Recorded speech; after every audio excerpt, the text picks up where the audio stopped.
Hello, Bachcho. Let's read the question. The question says, assuming that the splitting of a uranium-235 nucleus liberates the energy of 200 mega electron volt, find the energy liberated in the fission of 1 kilogram of uranium-235 isotope and the mass of coal with calorific value of 30 kilojoules per gram, which is equivalent to that for 1 kg of uranium-235. तो इस question को solve करने के लिए हम जो की concept use करेंगे वो होगा हमारा जो पहला कॉन्सेप्ट हम यूज करेंगे वो होगा the atomic mass of uranium.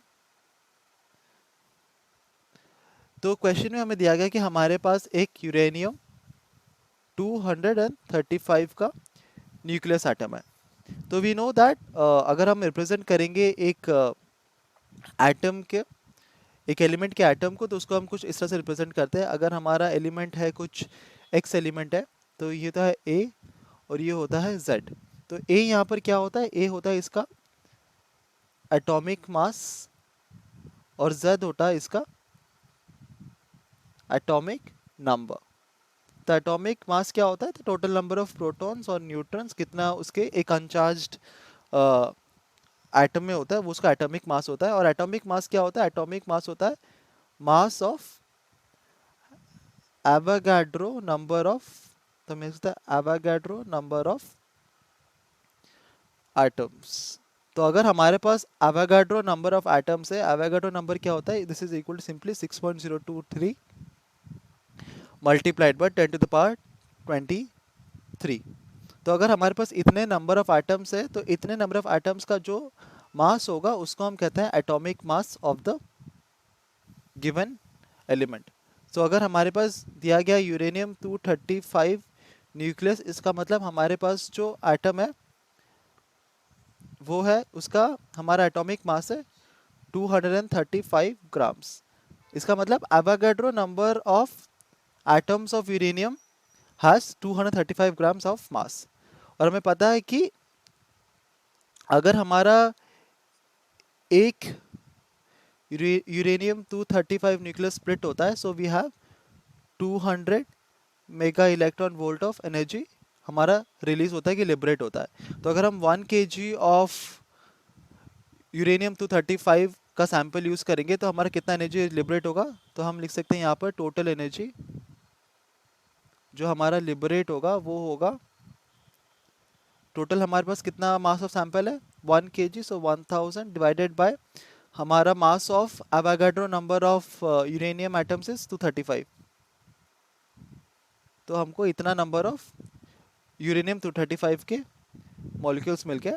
So this is multiplied by Avogadro number, that is 6.023 multiplied by 10 to the power 23 or mass of one and energy liberated in one splitting which is 200 mega electron volt. So अगर हम इसको calculate करेंगे तो हमको energy का value मिलेगा to be equal to 8.21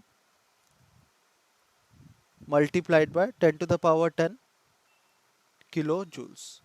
तो हम देखते हैं कि हमारा जो टोटल एनर्जी लिबरेट होगा अगर हमारा 1 kg ऑफ यूरेनियम 235 सैंपल हमारा अगर स्प्लिट हो रहा है तो टोटल अमाउंट ऑफ एनर्जी जो होगा in terms of kilo joule ये हो जाएगा 8.21 multiplied by 10 to the power 10 kilo joules. अभी हमें क्वेश्चन में कहा गया कि कितना मास ऑफ कोल हमें चाहिए ताकि उससे जो अमाउंट ऑफ एनर्जी रिलीज होगा that is equal to the total energy जो हमारा रिलीज हुआ था जब हमारा 1 kg of uranium 235 sample split होता है। तो यूरेनियम 235 का सैंपल 1 kg का जब स्प्लिट हुआ था तो हमारा टोटल एनर्जी कितना लिबरेट हुआ था, ये था 8.21 multiplied by 10 to the power 10 kilo joules. And calorific value कितना दिया गया, तो हम यहाँ पर लिख सकते हैं कैलोरीफिक वैल्यू कोल का हमको दिया गया to be equal to 30 kilo joules per gram. That means 30 kilo joules of energy हमारा रिलीज होता है पर ग्राम में। So we can say the total mass of coal required, ये कितना हो जाएगा total energy release divided by calorific value. So that is 8.21 multiplied by 10 to the power 10 whole divided by 30 multiplied by okay 30 सिर्फ रहेगा यहाँ पर ये, सो यहाँ पे सिर्फ 1 लिख सकते हैं हम लोग। और ये हो जाएगा हमारा इन टर्म्स ऑफ केजी, अगर हम इसको कैलकुलेट करेंगे तो ये हो जाएगा to be equal to 2.74 multiplied by 10⁻6 kg। So इतना अमाउंट ऑफ, इतना मास ऑफ कोल हमको चाहिए होगा ताकि उससे जो एनर्जी लिबरेट होगा वो इक्वल होगा energy liberated due to splitting of 1 kg of uranium 235 sample. Hope you understood it well, best of luck.